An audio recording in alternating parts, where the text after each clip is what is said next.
Great skills again by him. Oh, marvellous goal by Lewis. Welcome to the Rangers Journal. Yes, hello, it is 12 o'clock, it is Friday, and you are here with the Rangers Journal. This is Gers Talk, your weekly deep dive into everything happening in and around Ibrox on the Gers Talk Rangers news show. So this week we're unpacking a huge few days in the title race. We're going to start with the aftermath of that frustrating 2-2 draw at Livingston, talk about what that means for Rangers away form, and ask whether it's just a stumble or a sign of something more worrying. And we'll look ahead to a season-defining run, the massive Old Firm at Ibrox, the first of an Old Firm double-header, and where this all leaves Rangers in a three-way push for silverware. So to join me on the pod today, first of all, we've got Billy. Billy, how you doing, mate? Yeah, okay, when I'm not choking on my tea before we started, I'm doing fine, but yep. That was a shock, but doing fine, thank you. You always like to make a good entrance, mate, so it's understandable, don't worry. Nah, good to have you on, Billy. Bob, how you doing, mate? You looking forward to this massive week in the title race? Yeah, the nights are getting lighter, Andrew, so it's hopefully looking bright for Rangers just as we head into this really crucial next couple of weeks, and obviously towards the end of the season. Do you know what? Yeah, I've been literally looking at my clock out all the time now, where it's like getting to 5 o'clock and you're like, it's still light, we've got an extra 8 minutes, brilliant. Yeah, no, definitely, I do like that, and don't forget, today's pod is proudly sponsored by the good guys over at Bluebell's Bar down in Puerto del Carmen in glorious Lanzarote. So if you're over in the sunny Spanish Canary Islands, you'll find a warm welcome at the only Rangers bar in Puerto del Carmen. Family friendly, eat, drink, chill or party, and yes, they will be showing Sunday's game, so get down there, and every Rangers game live. So it's nothing better than watching the Bears in the scorching heat. So when in Lanzarote, do pop in and say hi. So there we go. Right, so now we'll have a little look at, of course, this week's Rangers news and events. There's a few little bits to cover. We had Danny Rule's press conference earlier, so we'll touch on that in a little bit as well. But first of all, let's look at that Livingston result. So obviously, we're not going to go into the game. We all know what happened. Obviously, some refereeing controversy as per usual, which we always seem to find in Scotland. And it wasn't just us at the weekend, it was loads of other teams affected as well, which is really highlighting how poor officiating and VAR implementation is in Scotland. But Billy, you know, with all the greatest respect to Livy at the weekend, they were excellent, to be fair, on the day. No team with designs on the league title should be failing to win against the bottom side, should they? Absolutely not. No way. And I think Danny Rule even said it himself. You know, the 2 goals that we scored should have been enough to win. It was just 2 defensive, I'm not going to say errors, more just lackadaisical defending, would you say? The pitch, I guess, for John Suter's not got a great record of judging balls coming over the top. So that first free kick he gave away, he maybe could have judged that better. Again, don't want to rehash the game, but it was definitely defensive frailties. And, you know, I have heard a few of the pods, the guys saying this week that their keeper had a world day. I just think everything was put straight down his neck, or down his throat even. There wasn't men particularly, the Romans header, I guess, was a good save, but other than that, everything was really just kind of at him. So, yeah, he did his job. I don't think he done anything particularly special. Their defence, in fact, their whole team were throwing themselves in front of absolutely everything, which it's just, I don't know, it's frustrating that sometimes, because we never defend like that, do we? And that's what I thought we were getting with John Suter when he came, because that last game he played for Hearts in the cup final, he was doing the same kind of thing, but he's just not suited, I think, for us. I understand why he got the new deal, which also happened last week, but it wouldn't have been a decision I would have made. But just as you asked, and I guess I've waffled on, no, we really shouldn't be dropping points at all there, never mind not winning the game.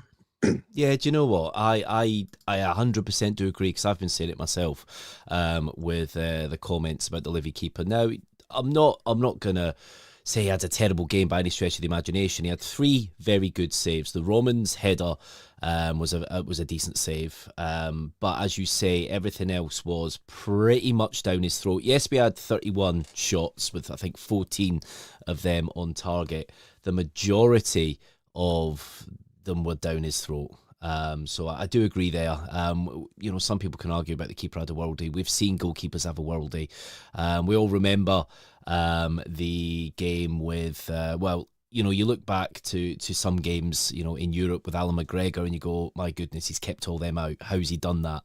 It's not to that level. We were a little bit under par. I think one thing that we're not very good with, Bob, is we don't start games very well, do we? Danny Rule seems to be quite good at sorting out teams, but by that point, it's generally the second half. Generally, half-time comes around and we do get better in that second half. I think Danny's got to try and sort that out now that we start games better, doesn't he, Bob? Yeah, no, I agree. I think it's something I think we've discussed in the group chat, and I think we've certainly discussed it on a number of pods, Andrew, that we seem to be a good kind of 45-minute team, whether that be the first half or predominantly it's the second half after the managers had words at half time. We consistently seem to fail at being able to be consistent high performers over 90 minutes, and we've said it again. You look back at where we were after that, game away to Falkirk, and I don't think any of us would have seen the run that we've been on. But the concern is when we're now coming into the business end of the season, dropping points away from home in the last 3 away games is raising red flags for me. Are we able to, especially with the post-split fixtures, which are yet to be announced, but the likelihood is that we will be back at Tynecastle and Celtic Park. We certainly don't want to go into those games on a bad run of away form. So we really need to start, plugging the holes, plugging the gaps, improving in general away from home. Again, to your point for the Livy game, Livy played really well. You've got to understand this team's bottom of the league, and they're fighting for every point to not only to stay in the league, but finances that come along with that. So they were kind of well worth their point on Sunday. But as you say, it was defensive frailties from us, and what Billy touched on as well. The 2 goals we scored were 2 good goals. We were just unfortunate not to get a winner in that slight period of added on time.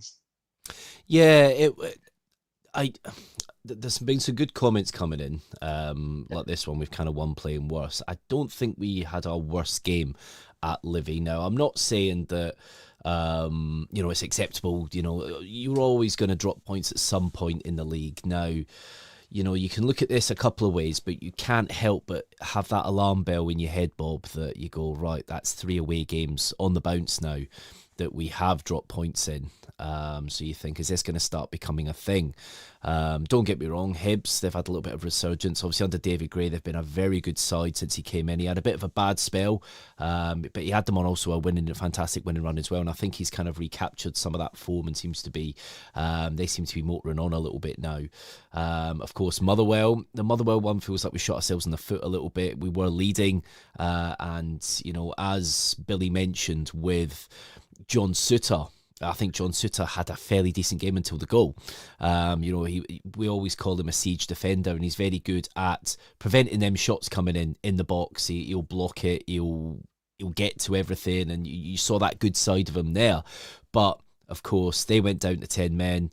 They seem to be a really organised unit, which they are. They are probably the best football inside in the league, but we couldn't hold on to that lead, and you could see it coming a little bit, couldn't you, Bob? So yeah. You look at that, these 3 games, all right, you can say 2 of them are against top sides, but if you are looking to win the league, you really do need to be winning your away games, don't you, Bob? Yeah, I mean, don't get me wrong, as you say, Hibs and Motherwell were always going to be tough away days, and to come away with a positive result, as much as it was only a draw. Again, we've kept saying this throughout the last few weeks. Those 2 points picked up could be crucial. Yeah, Sunday was disappointing, but again, at least we got a point out of the game. Considering what happened at the other side of the city, to me, again, as you say, we want to be winning all the games. I know that that's not realistic, but as long as we continue to pick up points and we're not dropping, or we're not losing, hopefully we can, kind of attest to our kind of, as I said before, just plug the gaps in these away games. I don't think games at home will really trouble us because again we're at home, majority of the crowd are on our side. What I found slightly interesting about Sunday's game, I'm not sure if it's been mentioned in other pods, is that the fact that we filled 3 stands, so it would have felt like a home game. So again, maybe that's what's made it even more frustrating, is that we had the majority of the fan base in the stadium, but couldn't get the result over the line. So yeah, I'm hoping that the away games that are coming up will be able to perform better, and hopefully if we pick up a bit of momentum in the next two home games, that will carry into the away form. Yeah, hopefully it does. Hopefully it does. Billy, we were obviously just talking there about the away form at the minute. Yeah. Now, we've spoke about Motherwell there. Obviously Motherwell probably the best football inside in the league. Frustrating we didn't win the game, especially the way it was panning out in the second half. Then obviously we dropped points to Hibs. Hibs are on a bit of a resurgence at the minute under David Gray. Their form's been kind of up and down, but he seems to be quite a consistent manager, and I think they're hitting a nice good bit of form now.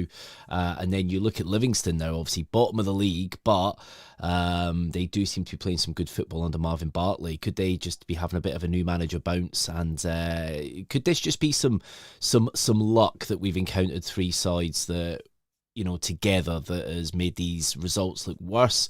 Or do you not buy that? Do you look at this as, no, we're Rangers, you can't not win 3? Well, you're not always going to win every away game, but you can't be dropping points in 3 away games in a row, can you?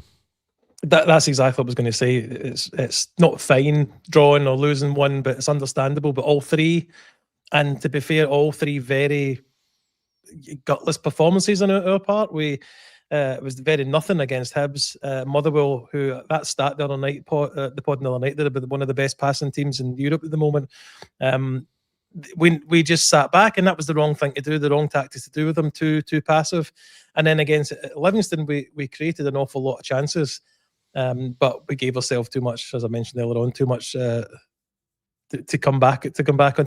For a team who's going to set up defensively, to give them 2 goals as well is not really something we can be happy with as Rangers fans. But the away form, it's beginning, not even beginning, it's been a worry.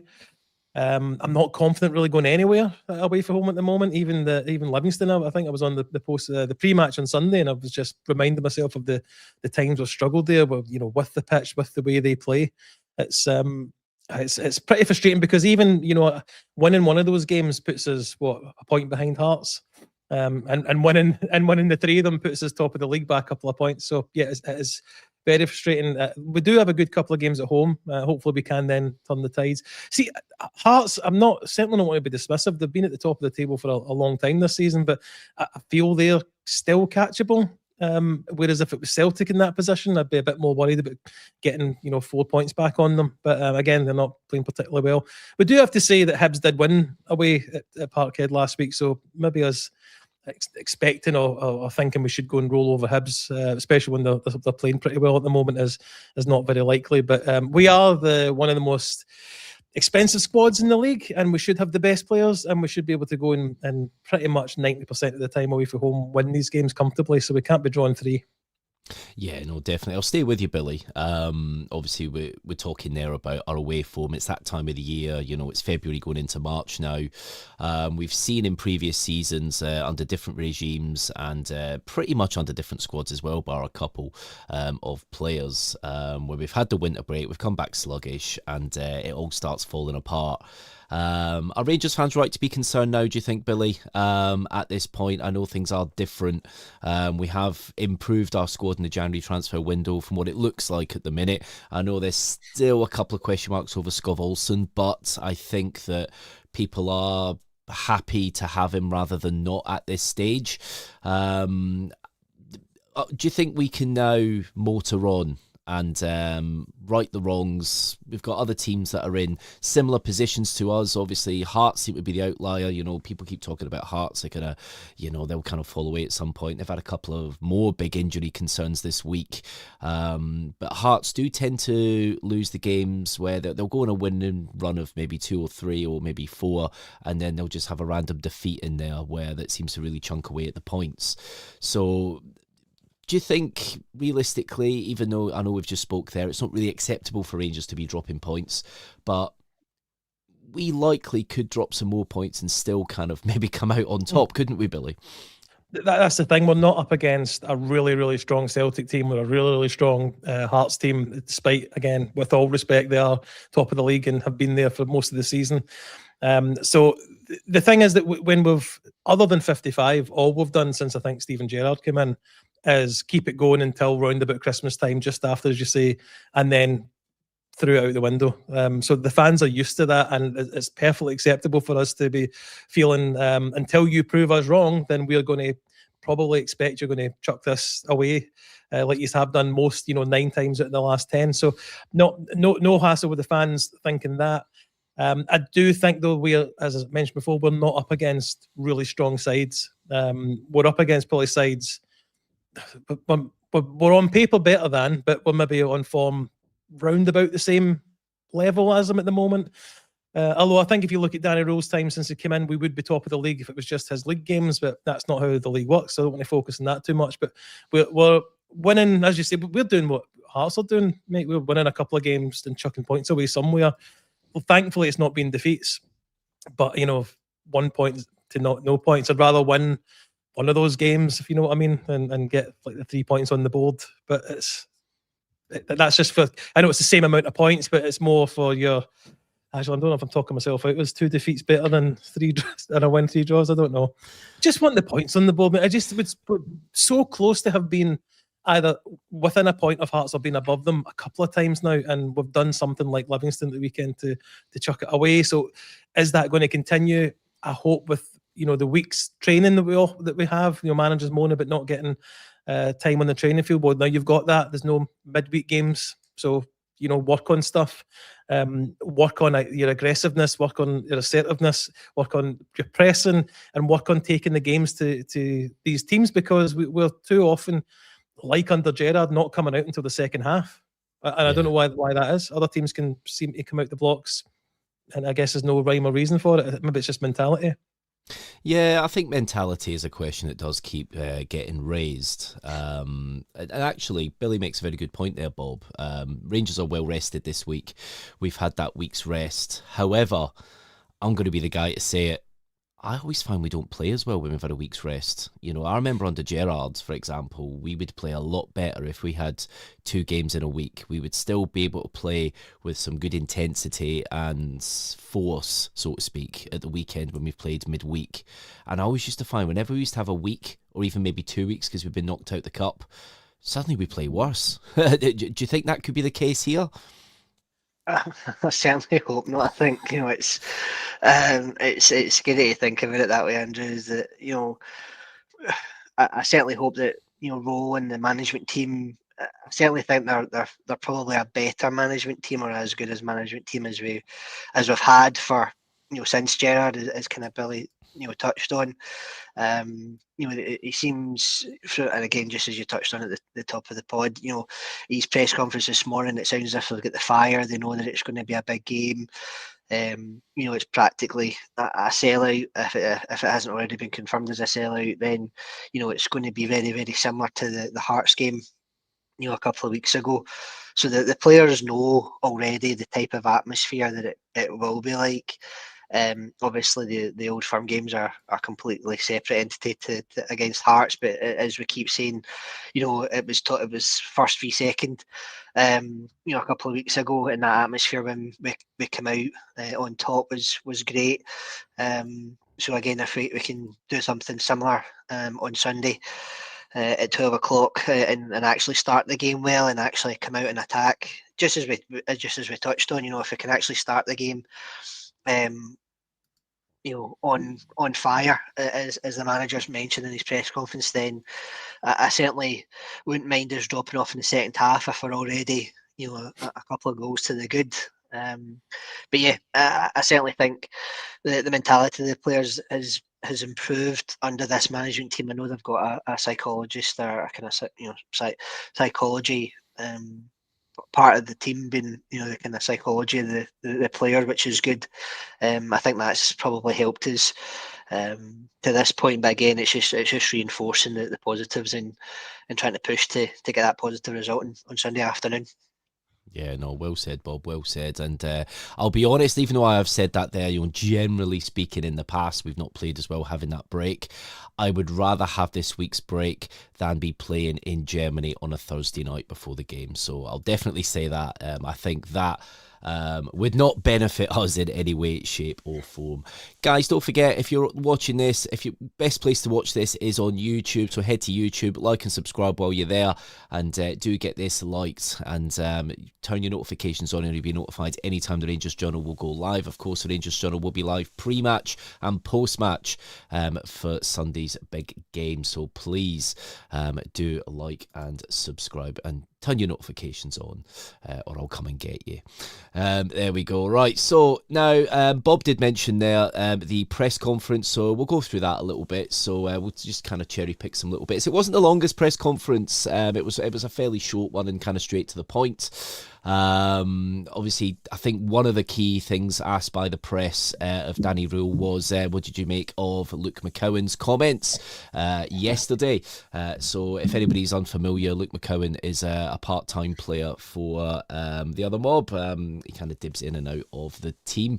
Obviously, he did start last night with all the focus being on the game on Sunday, and he did say that on their day, they are the best team in the country. So Danny Rule was asked about this in the press conference, and he obviously, now the press are looking for some clickbait here. They're looking for something that they can snip and that they can put in an article to generate the money, but Danny Rule just frankly says, they've lost like 7 or 8 games this year, and basically that was it, and then kind of batted it away really, and he says we can only focus on what we can do, which I thought was quite good. But focusing on the actual football itself, he did say football is about now and the next game, not about the past. We're in a good position from the past games, but we're fighting for the next couple of weeks and to be in 2 competitions, but step by step. We are ready when we have the chance to play at home. We have fire, we have had a good week of training, and we have the confidence and the belief, but also having 51,000 fans behind you also helps. So there we go. So that's kind of a couple of the little snippets there. He says the focus is only on Sunday. I expect them to use the whole squad, but we are prepared. My players have shown that they are ready, and we are just focused on ourselves. So that's what you've got to be in these games. You've just got to be focused on yourself, not the noise from anywhere else. And that's pretty much it. So that was the kind of main talking points from the press conference. Nothing really clippable, no clickbait. He was asked about Ryan Nadiri, Billy and Sterling. They are both back in training. He says he's not made a decision yet, but that will come over the kind of next day or so. Positive news, it sounds like. Sterling must have just had a little bit of a knock, and Nadiri sounds like he might be back in the mix as well. Positive for Sunday? Definitely positive to have everyone on paper available. Whether he plays Sterling, I don't know. I did like the formation against Hearts with the 2 of them up front, and also Sterling at right back, and then bringing Tav on in the 60th minute. Sorry, no, Curry's in the comments. Sorry to bring that name up. We'll go back to talking about Spinal Tap if you want, mate. So yeah, it's good to have them there. I hope Nadiri is fit, because I do think that was the better option up front, certainly against a team where, okay, I know Trusty's maybe not the greatest player in the world, but he was the starting player for them, and he's now not going to be there, so that at least upsets their back line. I know they went with their second string goalkeeper last night, so it'll be interesting to see if Schmeichel gets back in goals for the weekend, because what I would say after watching that game is he at least did the basics okay. He can get down for low balls and get his hand to them, whereas that seems to be completely gone from Schmeichel at the moment. So getting, if you look at maybe the shots last week that weren't, in corners or too high, it's maybe would get away with that with 1 or 2 goals. I think if the number one is in the goals on Sunday, so would like him and Nadiri and Shamiti to be the two up front. But Sterling, you just don't know with you. I don't know if he's ever put a run of 10 games together in a Rangers shirt. Never mind, just being available. Regularly, or even 3 out of 4 games. He's never been.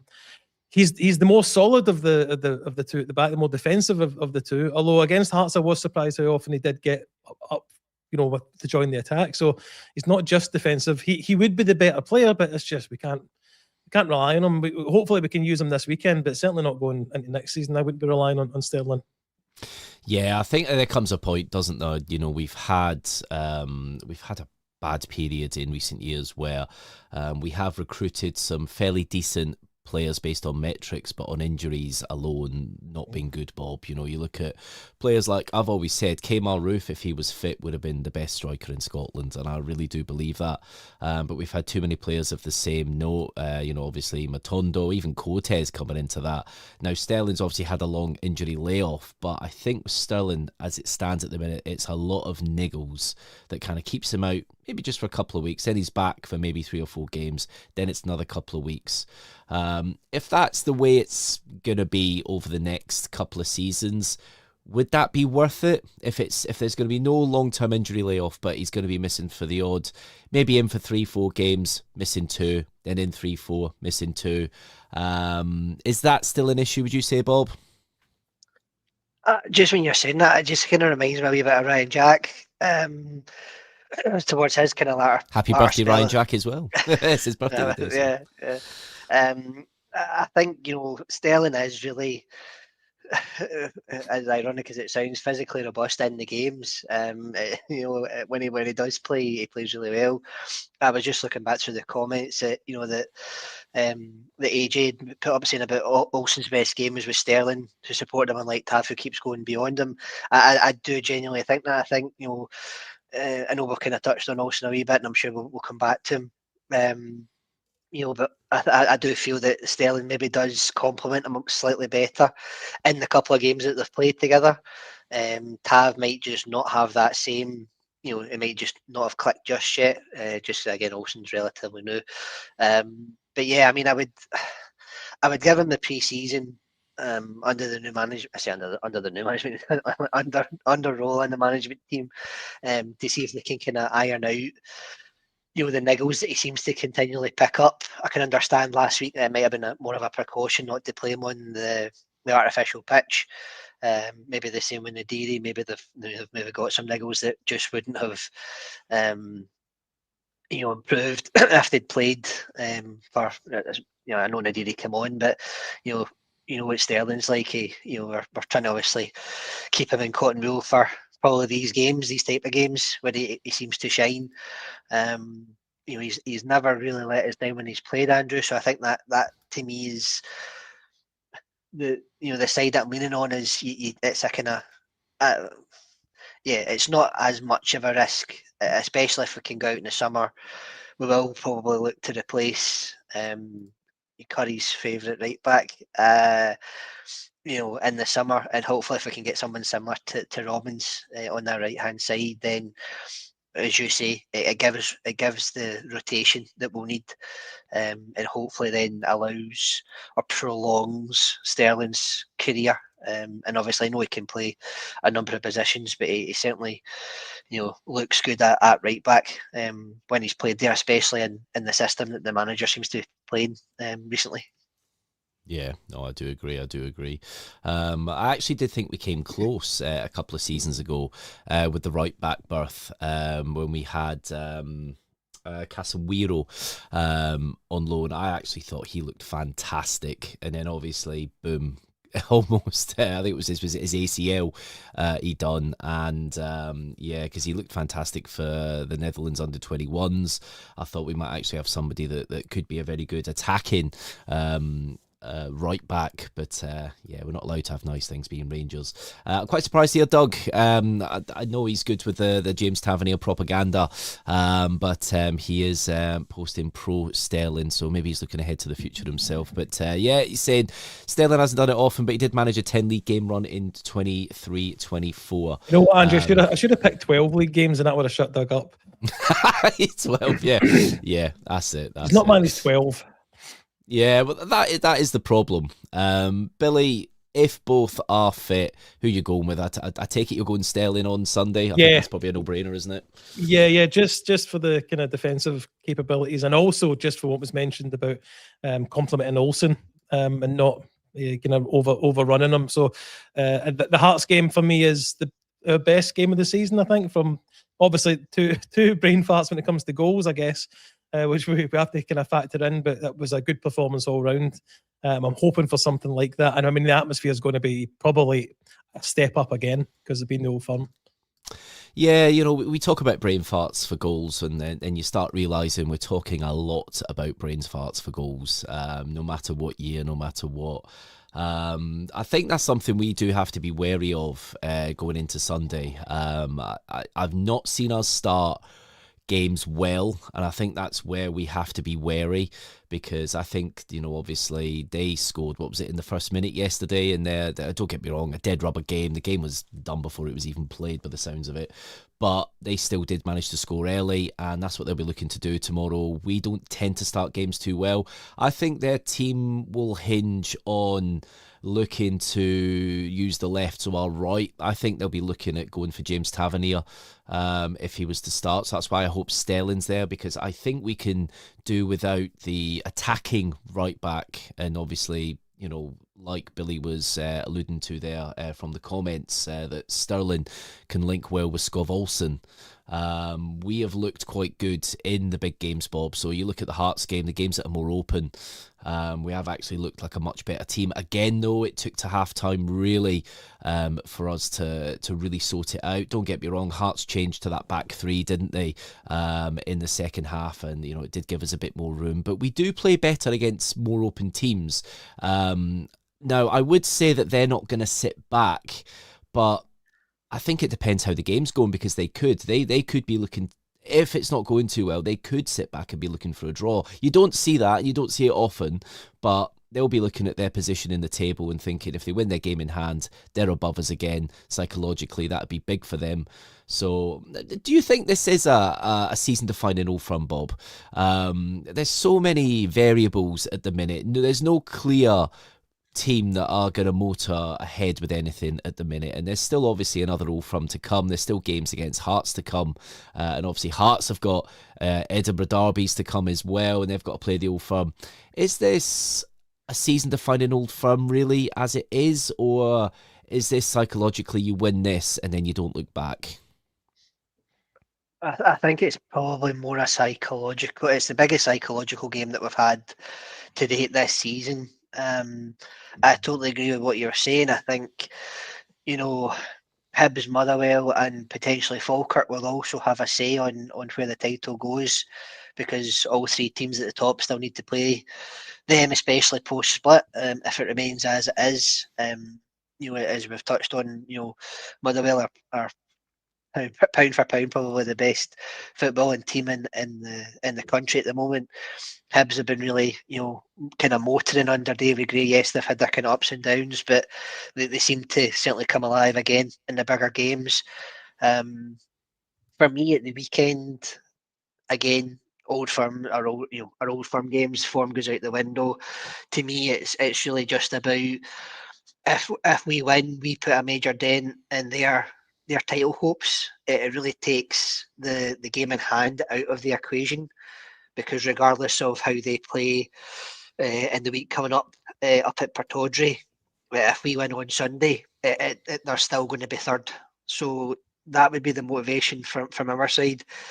From the other side of the city, they're obviously looking at it going, we find ourselves in the unfamiliar surrounding of third in the table, which again over the last few seasons they've never really had that dip.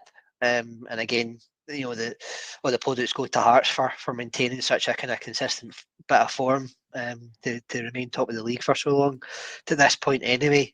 I mean, for us, that is the goal. Pardon the pun, for Sunday, is not only dent the team below us, but also get closer to the team in front of us. And hopefully, if they somehow slip up on Saturday, which I think is when they're playing, we could certainly finish the game on Sunday in a lot, I say, a better position than we started at 12 o'clock. So yeah, I mean, it's difficult to say it's not season defining. It's season defining psychologically, maybe not, points wise, but yeah, I certainly think it will go a long way to showing that we've, excuse me, got the cojones to fight for this into the last day of the season. Yeah, do you know what? I think it does give a bit of a psychological twist, because I think that, as you say there, if you win, then it means that their game against Aberdeen is a must-win just to kind of stay behind. Obviously, if we were to drop points and then they beat Aberdeen, then, and don't get me wrong, that's still a tall ask at the minute, because, they've not been great in recent weeks. They've been grinding over the line. But, Billy, let's have a little look at the team that played at Parkhead that won last time. So we had, obviously, Butland in goal, Stelling, Suter, Fernandez and Magoma at the back. We had Connor Barron, Raskin and Asgard kind of in that midfield. And then we had Gassama, Chimiti and Moore in that kind of, I think it was more of a 4-3-3 when it started. Obviously, Barron's injured currently. We will not see him at the weekend. Is there just a few tweaks that you'd make there in that side? Obviously, you look at players like Asgard. You can't really see Asgard starting this one, can you? Do you think Gassama might be an impact sub on this one, or do you think he'll start the game, Billy? I'm just writing. I was writing it down as you're reading it out there, Andrew. So no, I would, the back four probably with Romans would be the only change in that. I think you're probably looking at Raskin and Chukwani for definite, and maybe AN other in there. And I think you're hopefully looking at Moore, Nadiri, and Chimiti up front. It's just that one kind of midfield position. Diamandi possibly. He has been playing well, and he did play well. That was his first kind of game playing well at Parkhead. But there's definitely a few positions to change there, and I wouldn't have Gassama anywhere near it. I'm afraid. Impact sub and impact sub in the last 10 minutes, not like what he did in the Hearts game. I don't think he came on particularly early in that one for memory serves. I know it was in injury time where he did that run and got the fourth goal, but that would be my changes, and I think that'll be for a team that, in the second half at least, completely dominated them. As long as we start well, and we moaned about that earlier on in this pod, if we can start well with an improved team, we could bring that. That's kind of a bunker busting game, isn't it? That would really, psychologically, as Bob said, they would not handle it very well. I would put it that way, and it would be an awful lot of pressure on the cup game the following week. Yeah, oh god, yeah, that would really put a different spin on that game, definitely. Bob, do you agree kind of that with that selection Billy had there? I think on paper that probably is our strongest 11. Obviously, we'd have to go with a different formation. You'd look to accommodate Nadiri up top with Chimiti. There's been a lot of chat about Chimiti again. Obviously, seems to be a big game hunter. Very good in the big games, which is, it's almost like it's like a reverse thing, isn't it? You get some players that are just suited to being able to play against lesser teams and can't manage it in the big games, which I think some people have been saying about Asgard as it stands at the minute. But Chimiti seems to kind of struggle against some of the lesser sides, but he absolutely loves playing against the bigger teams, doesn't he? Yeah, no, I absolutely agree, Andrew. I think, you've got to look back on, really the last, say, 3 big games that we've had. It's more so in the league. The Hearts game away from home in mid-December. Yes, okay, we got beat, but he did score a goal against them. The Old Firm game a couple of weeks later when he ran riot. And then obviously the game a couple of weeks ago at Ibrox against him, and he managed to get his first career hat-trick, which again has, it boosts his confidence. I think the management team have seriously improved his mentality. He's, as you say, he's a big game hunter. I think he lives for these types of games. Again, hopefully, he comes out on Sunday afternoon with another goal or two. I do think he has shown up better since Nadiri has come in. I know he mentioned that. I think in the either before or after the Hearts game, he seems to be making or building a good relationship up with Nadiri, which seems to be obviously positive for us going forward, especially if that's the way we're going to set up in the last few games of the season with them two up top. I've been quietly impressed with Nadiri again, having come in. He seems to really. He's a hard worker, and I think that's half the battle. Yes, he's scored against Queen's Park in the cup, which helped and kind of influenced the goal. The first equaliser against Hearts a couple of weeks ago. So he's certainly finding his form. I agree with Billy. I think the team that he quoted is probably going to be the strongest 11 that we've got. It probably just depends on the formation. If he goes the 4-2-3-1, you probably are looking, at 4-2-3-1 with Raskin and Chukwani as the two.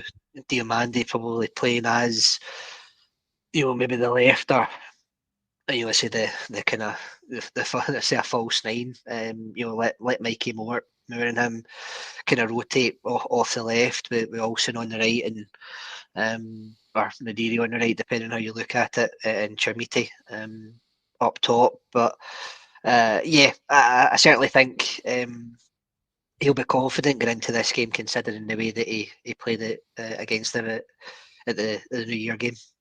Yeah. Well, you know what? Definitely. There's not. We've had difficulty playing at Parkhead, not just since we've been back in the Premier League. This has been a thing for years, and we've managed to win there twice in a row. Chimiti's managed to do it with their fans, there and creating all the noise that's supposed to, really put players under the cosh. So, he does have to start on Sunday. He really does. I think it will do him well. Billy, now. Let's talk about Martin O'Neill briefly here. Do we have to? I know. He's also been grumbling to the press this week quite a lot, but it's safe to say that the work rate from a Martin O'Neill side will be completely different to the Nancy side that we faced. Can they trouble us? What do you think? I mean, at home with, I think, a superior team that we've got, they shouldn't do. I don't rate the forward line. I know they improved that in the winter transfer window, but a mate of mine is one of them, and he says the striker they got in is no improvement over Kenny. So I know he did score against us in the cup, I believe, but I didn't think he was any great shapes. I don't want to be sitting with egg in my face after going through the team and saying, no, they can't. Of course they can. They've spent an awful lot of money on their team as well. They haven't been playing well. They've probably been playing under where they should be stats-wise. But they've got a couple of players that don't look the same as what they were maybe 2-3 seasons ago. Whether that be the Japanese players don't seem as interested as they used to be.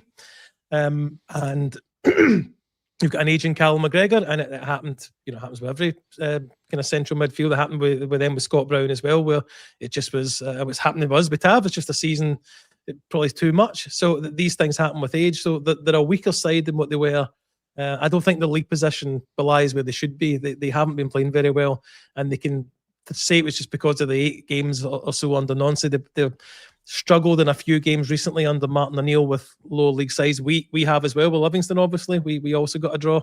I would say, though, going into injury time, we looked like we were going to win it rather than just salvaging the draw, which I think they did. So, they definitely can. There's no point in me sitting here thinking that we're not the best team in the league either by a position in the league. They have been losing more games than us.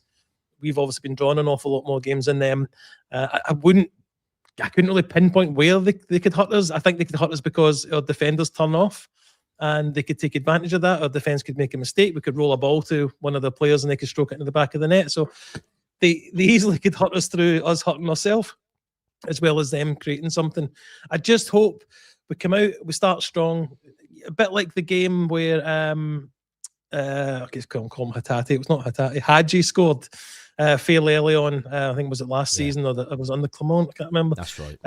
That was a nice, comfortable game that we, it was 2-0 in the end, but it was comfortable from beginning to end. I'm looking to somewhat recreate that kind of game rather than maybe the game we had at Parkhead before. We were lucky not to be down at half time, and then we came out and had a great second half performance. Again, Diamandi's got a big part in that, so that's why I'd suggested he might start this game as well. And also the fans are going to play a massive part in this. Do you know what? I agree. And I agree with Diamandi because I think that's why he's been rested. I do feel that's been the case. I think they've been looking at him as the key because he's very good at taking the ball, taking it on the turn and just creating massive space in front of him. It's something that we get frustrated with because he wouldn't do it enough, but since that last Old Firm game, as Billy said there, Bob, he's been fantastic and he has. So we do have a little bit of a selection headache in the good sense that it's getting everything right, but we can turn to the bench to maybe sort things in the second half if things aren't going well. So I'm going to go predictions now before we move on to another couple of little bits of news. I know not everyone likes predictions, but Bob, what is your prediction for Sunday's game? I will go 3-1 to the famous. Nice. Who's your scorers? Chermiti.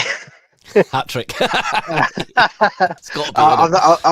I'm not a betting man. If somebody wants to put a Chermiti hat trick on for me with a tenner, then I'll certainly take it. But Chermiti, I'd like to see Nadiri maybe get one, and let's go Scott Wilson. Let's go. Why not get your your first league goal in the big game. So yeah, maybe something like that. That's a good league goal as well. Your first league goal's being Old Firm goal. Yeah, that's very Paul Gascoigne, isn't it? So yeah, no, definitely. Billy, what's your prediction, mate? I don't like the score predictions. I do predict we'll win. I could see that being the score line. I could see what someone said in the comments. AJWTF 6539. Fernandez go from a set piece. That we're due one. It's been a couple of weeks. So hopefully we've been working on that all week. I think a lot of the work this week will be set piece training. Hopefully that's the case anyway. And Scott Fry's got he's been out in the training pitch with them every day working on some things. So yeah, definitely hope for that.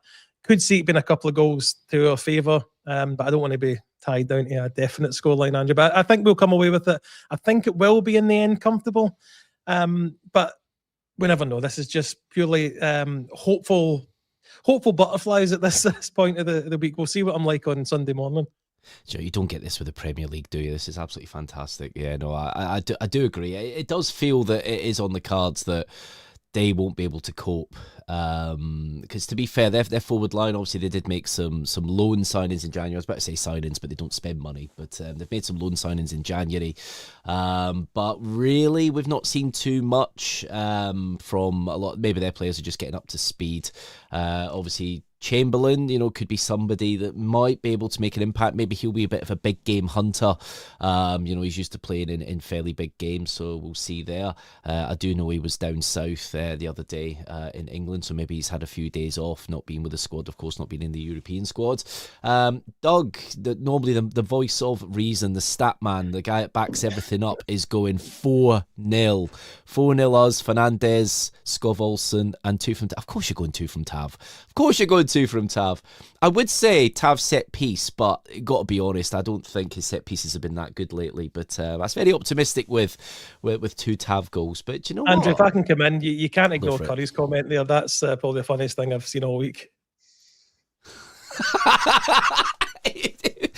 For the audio podcast listeners, Curry's put in the comments, put the alcohol away, Doug. We won't get 2 penalties. Brilliant. So yeah, do you know what? I think it could be a 4-1. I think it could be. I think it is there. If we can play at the top of our game, vice their top of their game at the minute, I think we come away and I think in big games we are better. We're at home, and the fans will be there, and I think it will really set us up for another good couple of weeks until we drop points against lesser opposition. It just feels that'll probably be the case. A couple of other bits of news because we're getting close to the end of the pod now. Of course, former Rangers sporting director Kevin Thelwell has been appointed the FA's elite coach developer. Bob, the man that favoured Russell Martin as Rangers manager, is now fallen up the ladder to the FA's elite coach developer role. Good news for Kevin? Probably. I wonder if he'll be using Mr. Martin as a prime example of an elite coach, as one of the best he's ever seen. Yeah, all fairness to him, I think there's going to be a lot of debate on him for many years to come. I think some of his signings seem to now be paying off. Some I doubt will ever pay off, but let's probably just keep it at that. Yeah, I think but in all means, you want to see people getting jobs, Andrew. But I certainly wouldn't, if I was Rangers, be looking to take any elite coaches from down south anytime soon. Yeah. Okay. Fair enough. Billy, I'll give you the last word on this. Is there going to be a Kevin Thelwell statue at Ibrox when we sell Yusuf Chumiti for 80 million? I mean, no, there's not, because it's not. You can't just judge him on one signing alone. And to be fair, it's still jury very much out. He is either scoring hat tricks or he's getting, putting balls straight to a goalkeeper. They could just tip it over him. So he's not the finished article. I do think we will probably make money on him just based on how valued these type of players are down south. So he'll probably go back down there for a little bit more than what we paid for him. But the Russell Martin appointment and other signings and things as well, we probably as a fan base are far too quick to judge. Not in his case though. There was just too many things going wrong. And to be honest, if it probably wasn't for a competent coach like Danny Rule, if we still had him there and Russell Martin there, we'd be bottom half of the table. I fully expect. Thankfully, we've got a fan base that won't accept that, so that will never really happen. But it's it's weird. It's kind of the opposite of Russia, where you fall out of windows. He seems to fall up the way, and that's the way things work for people in the game down south. I think and I go back and I mentioned the pod before. It was an interview I think with the Everton owner who talked about the three people in charge of recruitment at there, and he was glowing praise for the two he thought was very well, and he just went, and there's also Kevin Thelwell. It was such an afterthought in the process down there that he wasn't particularly well respected, that even though he came from Everton, he must be good. He's not. I don't know. Maybe there's people out there that can explain what he is excelling at in his football career, because I don't see what he's ever done anywhere. I mean, buying Chamiti twice should rule him out of any future job down south. But we'll see. We'll see what happens. He might end up being a success, and we're just a couple of guys in the pod shouting at clouds. Very much the case. It's good to touch on Russian politics there as well.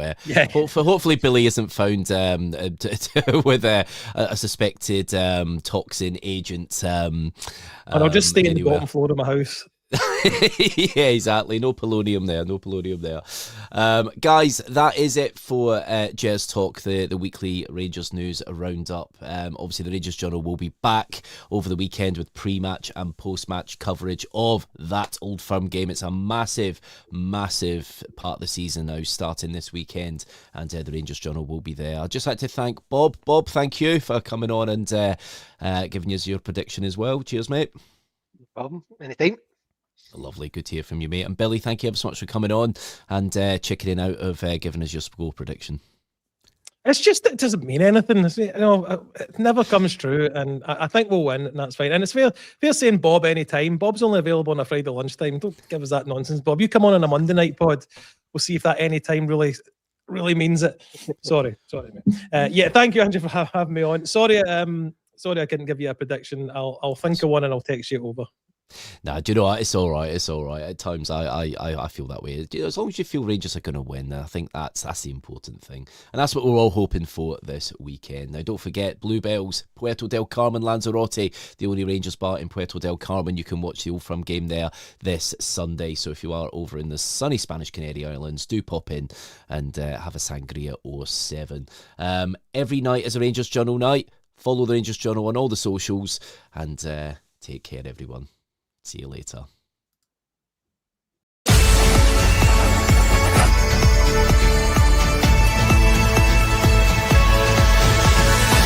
Every night is the Rangers Journal night.